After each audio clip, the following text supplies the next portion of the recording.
The following half-hour show is a paid political program and is not endorsed by this station, management, or staff. The following program is sponsored by Excalibur Insurance Management Services.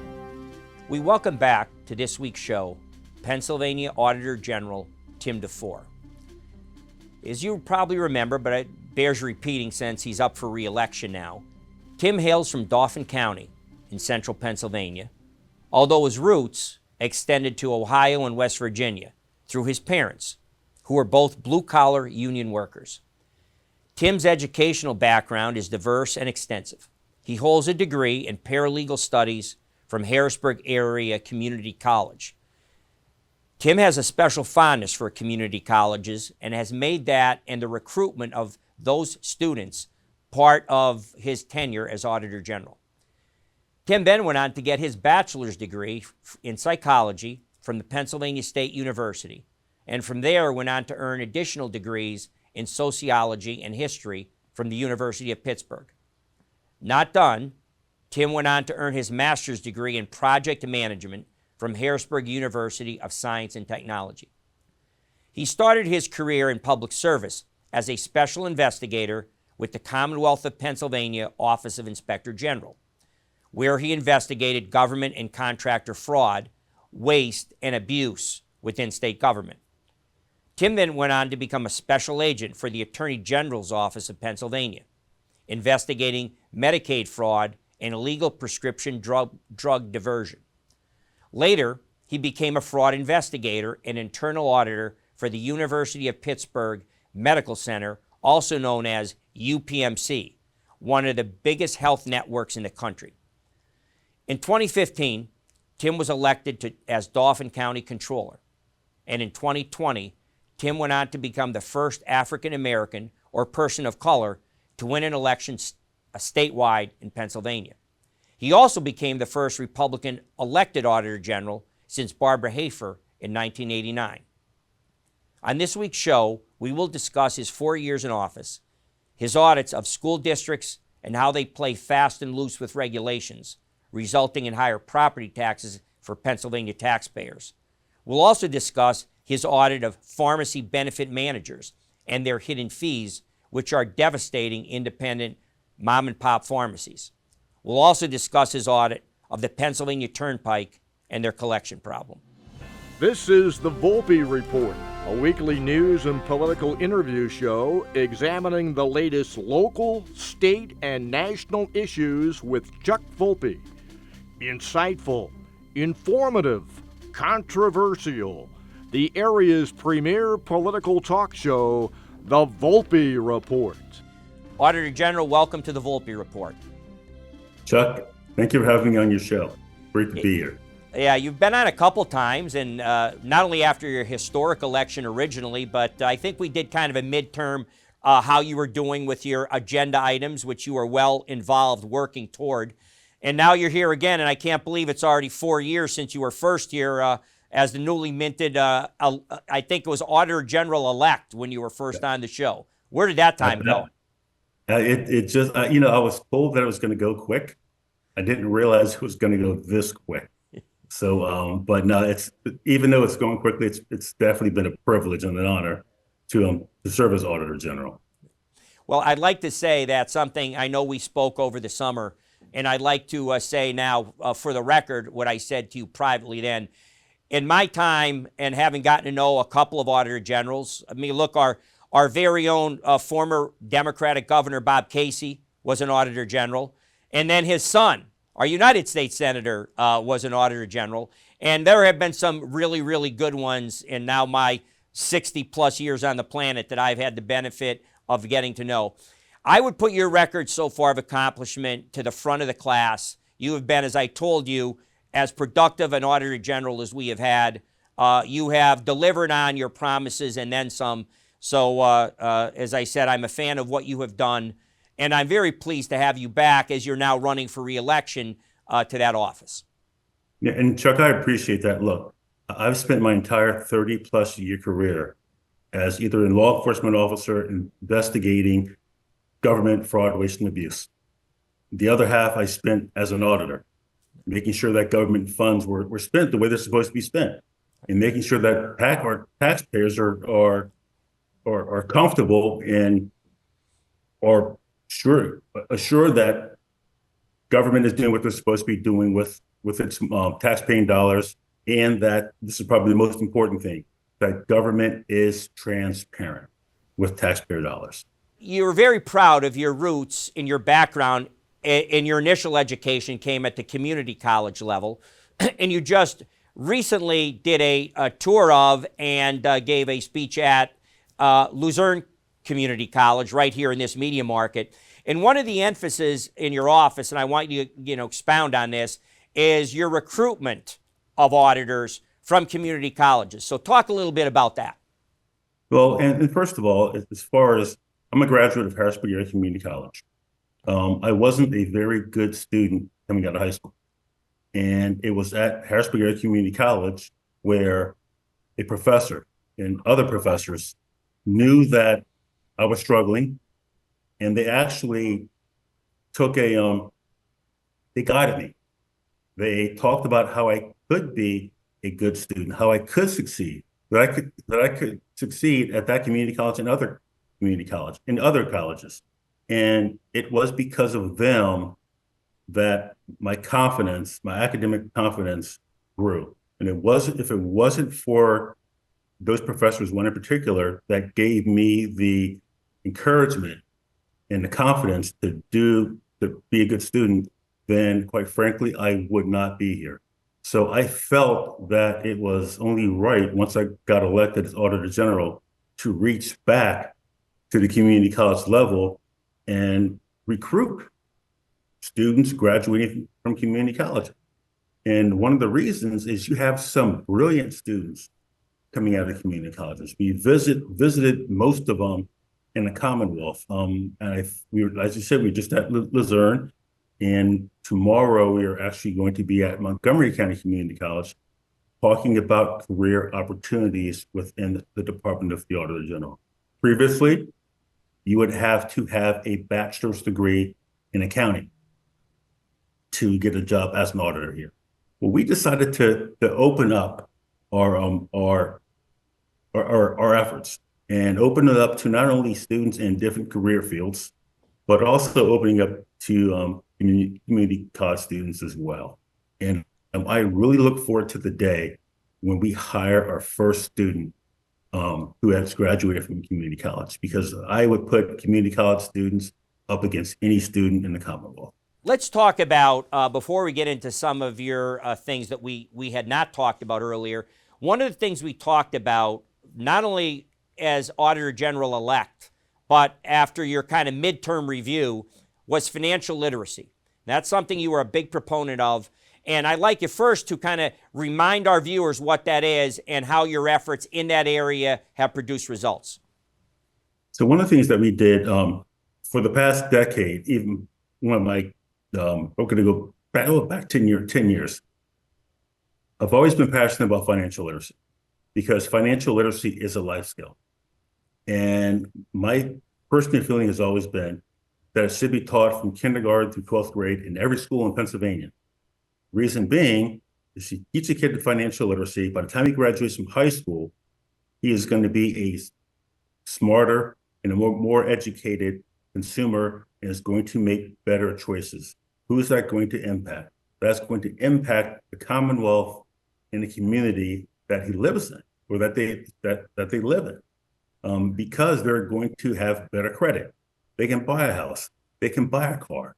So it has its impact. So one of the things that we decided to do here was to be an advocate for financial literacy. So we created the Be Money Smart Financial Literacy Initiative.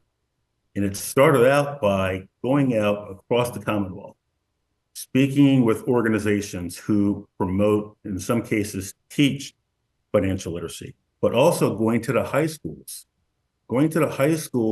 where financial literacy in some cases has been taught or have been taught for decades. See, some high schools weren't waiting for legislation to tell them that they had to teach financial literacy. They knew it was important. So some schools, including my old high school, started doing it decades ago. So we went across the Commonwealth, talking to organizations and going to schools where it had been taught, advocating for it. While at the same time, Senator Gephardt in Lebanon County had a piece of legislation, and the legislation was that graduating seniors had to take a half a credit of financial literacy before they could graduate from high school. Legislation went through. Governor Shapiro then signed it into law, making Pennsylvania the 25th state in the country to require that graduating seniors had to take some type of financial literacy before they graduate from high school. And that is, even though I wasn't the one who drafted the legislation, just the fact that we were in this department were champions of financial literacy, champions of that legislation, talked about the importance of financial literacy. The fact that it is now law in the Commonwealth of Pennsylvania is something that I can't be more proud of. Well, now, even though that's great, I would still love to see it being taught from kindergarten through 12th grade. Right. Well, one of the things when you hold high executive office, a statewide office in a large state like Pennsylvania, it's a leadership role that doesn't necessarily fall directly in the job description, and it's to use your office as a bully pulpit. I think Teddy Roosevelt said that about being president of the United States, but that applies to mayors, commissioners, governors, auditor generals of Pennsylvania as well. And you should take credit, because the first time I'd ever heard the term financial literacy was from you. And the fact that you made it an issue to get it into legislation, because remember, when you took the office, Josh Shapiro wasn't even governor at that point. That would come 2 years later. But you championed it, and you deserve a lot of credit. Like, we'll give you the assist on it. Maybe the governor scored the layup, but you threaded the needle on the pass and got it done. So we'll give you the assist. I'll take the assist. But also going back to financial literacy. So the thing about it, when I was in high school, I used to have to take home ec and shop because it was a requirement, because they said it was a life skill. Right. Same thing with financial literacy. It is a life skill. But for those individuals who aren't necessarily don't understand finance or aren't financially literate, we see the results of that when we perform our audits. Right. So it does have a trickle down effect. You see the result, and I'll use a word that sometimes you'll see is called devastation, is what you'll see. Let me give you an example that happened to be a talking point that we've talked on other areas, and I made a simple, I guess observation would be the word. It's pretty well known now, obviously. We have faced some of the worst inflation in multiple generations, not only in Pennsylvania, but in our country. Interest rates have skyrocketed because of the cost of goods and services. Tim, what we've seen is people, here's a staggering statistic. 3/5 of the American citizens are living paycheck to paycheck, 60%. To get by over this last few years of high inflation, where grocery bills are up 22%, gasoline is up 50%, people have been forced to use credit cards to sometimes pay for basic necessities. I'm talking about mortgage, gasoline, car payments, food. And here's where this comes back to financial literacy. I just got a notification on, I think it might have been my Sears card, it could have been JCPenney, but on one of those credit cards. Now, we already know they charge extremely high interest rates, like in the 20% range. Well, I just got a notification that that particular credit card has gone up to 34.755% interest. And my thought was, getting back to financial literacy, how important it is, people that haven't properly managed their finances and have not, handled the inflation situation well and have been forced to then resort to credit cards to charge off on, where do you figure those folks are going to end up trying to pay those off at 34.75%? They're in debt. Yeah. and maybe They're gonna bankruptcy. It's exactly. Yeah. But either way, it's not going to be good. It's kind of interesting that you brought that up. And again, this goes back to teaching it in school. I remember going to a school, sitting in on a financial literacy class. What were they discussing? Compound interest. And these were juniors, seniors, and sophomores in high school, and they were learning about compound interest. Again, that's why it's so important, because when they hear about a credit card that has a 33% interest, they understand, number one, do I really need this credit card? Or two, let's try to find a credit card that has a lower interest rate. And by teaching it, they're going to be made, because they're educated on what's going on, they are going to make smarter decisions. And in the long run, that helps everybody. It helps the banks. It helps them. It helps their families. They can then have better credit. With better credit, you can buy a house. You can buy a car. You can make investments. So the understanding and the learning about financial literacy, it has a holistic impact on the whole financial ecosystem. Of course. Well, as you sit now, with the advantage of the incumbency, as an incumbent Auditor General running for re-election, you get the opportunity to run on your record. And as I've already told our viewers, it's been an extraordinary record of accomplishment. But let's talk some specifics now. Let's talk about, and I want to make sure I get the name of this right, there's a state program, the Pharmacy Benefit Managers, that's a state program that you've done an audit on. Now, pharmacy already has suggestions of potential horror stories. People can't afford to go to the pharmacy often. So your audit of that would be obviously very important for people to know about. So talk about that program and what your audit revealed. So what the audit was pharmacy benefit managers, what they do, they act as a middleman. They act as a middleman for, could be a drug distributor, managed care organization, and for like a Department of Human Services dealing with the Medicaid program.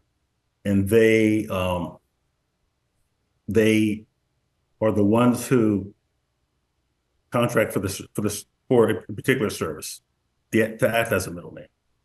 And if they are doing any business with the Commonwealth of Pennsylvania, anybody doing business with the Commonwealth, that's tax dollars.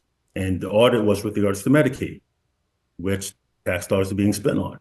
So the first thing that you need to do is be transparent about every single fee that you are charging a managed care organization, that you're charging the Pennsylvania Department of Human Services, and that you are charging pharmacies. Our audit was to assure that that was happening, that pharmacy benefit managers' contracts were being monitored, that the claims, pharmacy benefit manager claims were being monitored, and that there were no hidden fees with regards to the independent pharmacies, let's say. But we found that nothing was, contracts weren't being monitored, claims weren't being monitored, and that pharmacy benefit managers were charging independent pharmacies a hidden fee and not informing the managed care organization or the state Department of Human Services.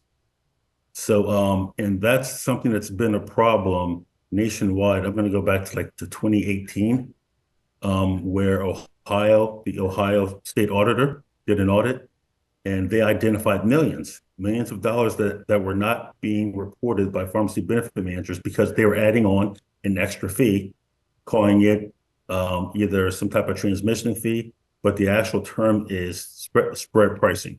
Right. So we performed this audit and found that, yes, there was spread pricing in the Commonwealth of Pennsylvania.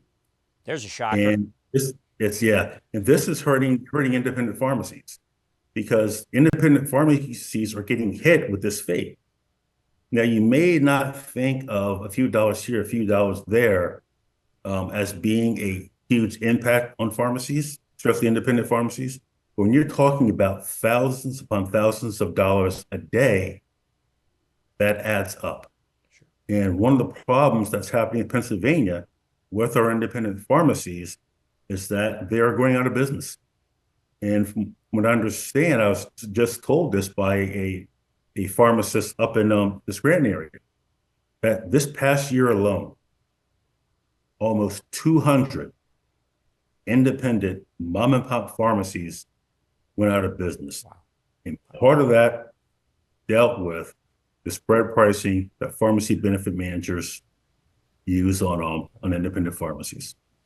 I would think that also, even though this is not your jurisdiction, might be jurisdiction for the Attorney General, as far as monopolistic practices, but I would think that because an inherent advantage that the big box stores would have, like CVS and the other national, international, Walgreens type pharmacies, they can probably negotiate, because of the bulk and volumes they deal in, probably better fees than the mom and pop from these add-ons from these pharmacy managers. Is that correct? Or I'm just thinking out loud with you. I don't know that. I'm asking you. Yeah, so a lot of it depends what's in the contract, but in a lot of it, when you're talking about potential fraudulent issues, that's something that law enforcement would handle. Right. But the most important thing is whatever's in the contract.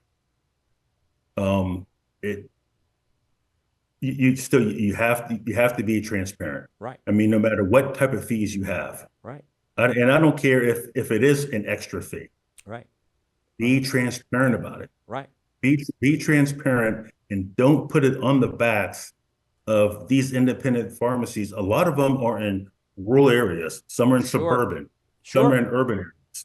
And especially when you have a pharmacy in a rural area, they may be the only pharmacy for 15, 20 miles. And if they go out of business, that means that a person who could be on Medicaid, could be on Medicare, who could walk 2 blocks, or the pharmacy may deliver the medications for him. Now this person has to travel 15, 20 miles just to pick up a prescription.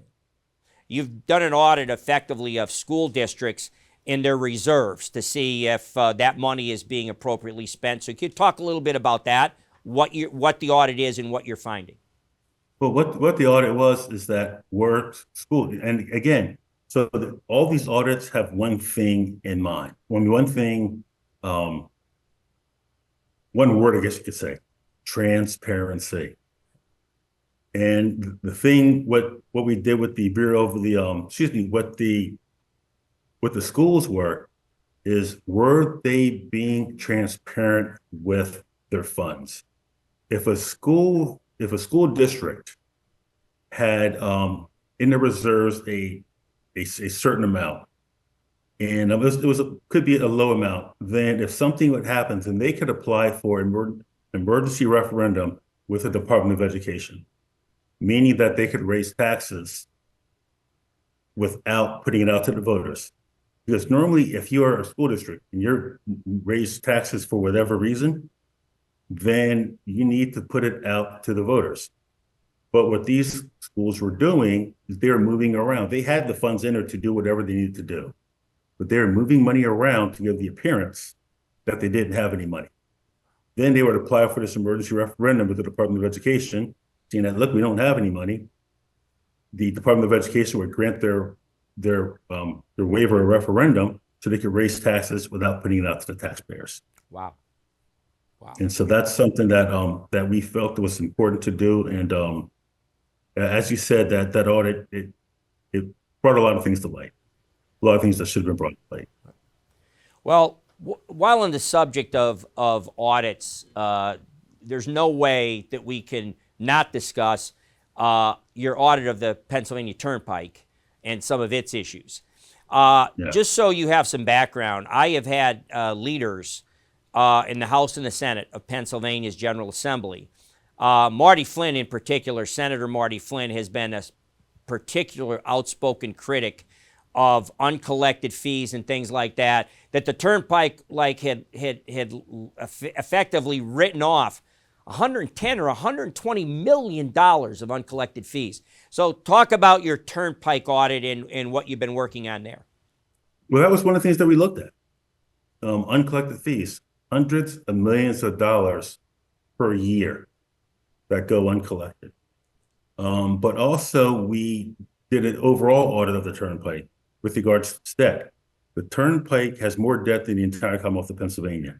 Well, that's However, it wasn't the Turnpike being negligent that brought it to that. It was a piece of legislation in which the Turnpike had to give most of its revenue to the Department of Transportation. And when you're giving most of your revenue to another department, you have to take out loans just to operate, which is what the Turnpike did, putting itself in debt. So I know a lot of people like to beat up on the Turnpike, but there is a reason for the Turnpike being in the debt that it was. But as we were did that part of the audit, we also looked at again the fees, and there were just hundreds of $millions of fees that for whatever reason